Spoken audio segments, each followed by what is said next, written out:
کیوں بعض ظالم اور گناہ گار لوگ نعمتوں سے مالا مال ہیں اور ان کو سزا نہیں ملتی۔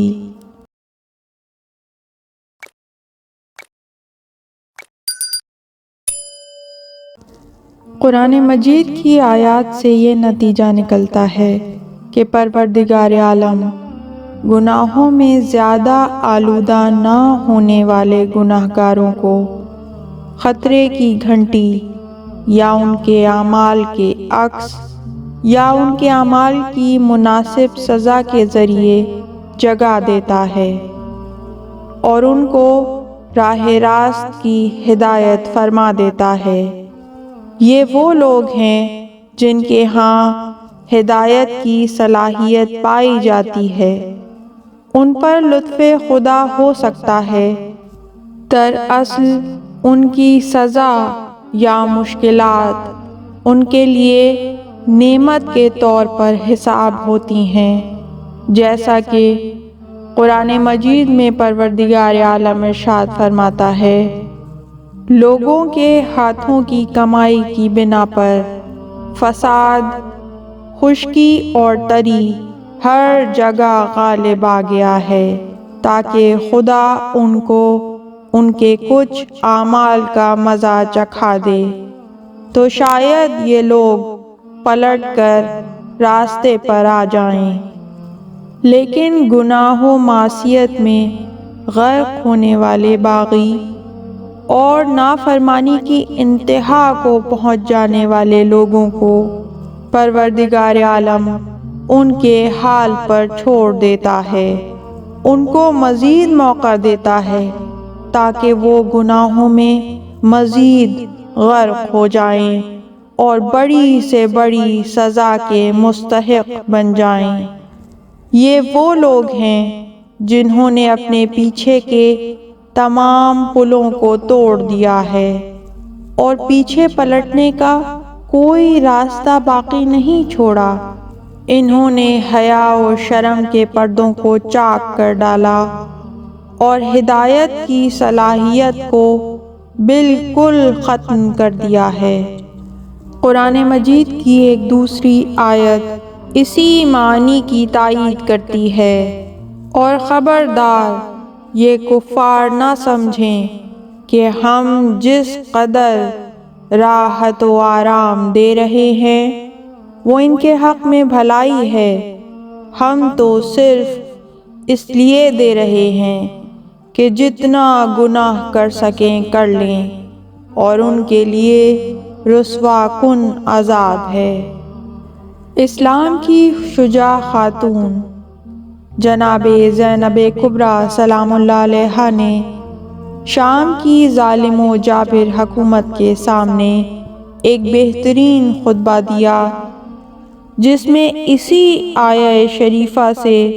ظالم و جابر یزید کے سامنے استدلال کیا اور یزید کو ناقابل بازگشت گناہ گاروں کا واضح مصداق قرار دیا۔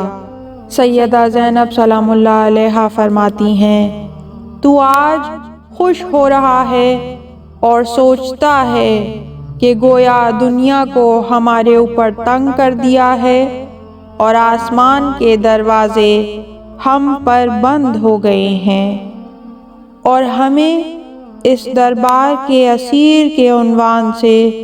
در بدر پھرایا جا رہا ہے۔ تو سوچتا ہے کہ تیرے پاس قدرت ہے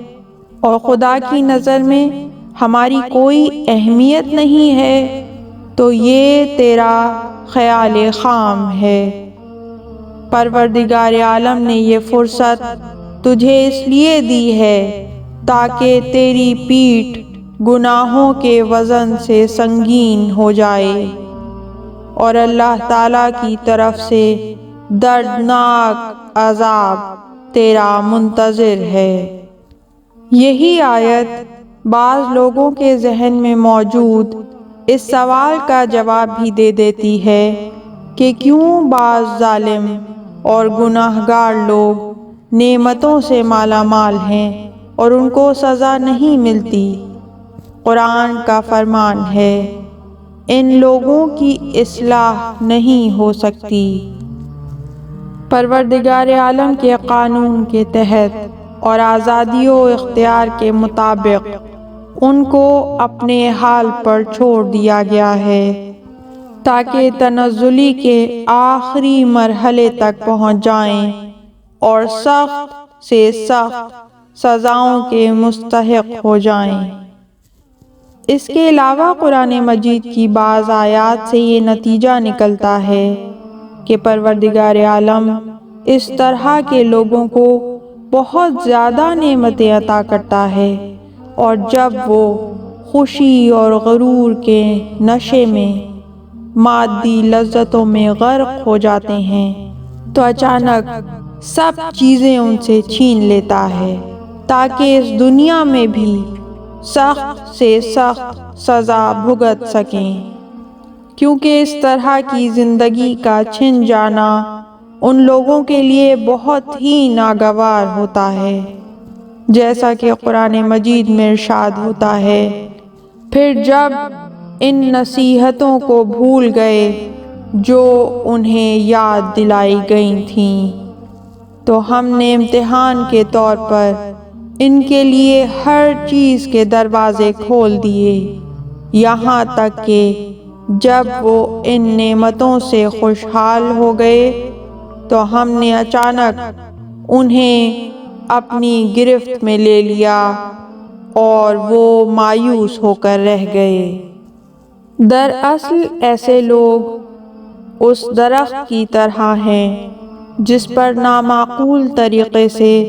انسان جتنا بھی اوپر جاتا ہے خوش ہوتا رہتا ہے، یہاں تک کہ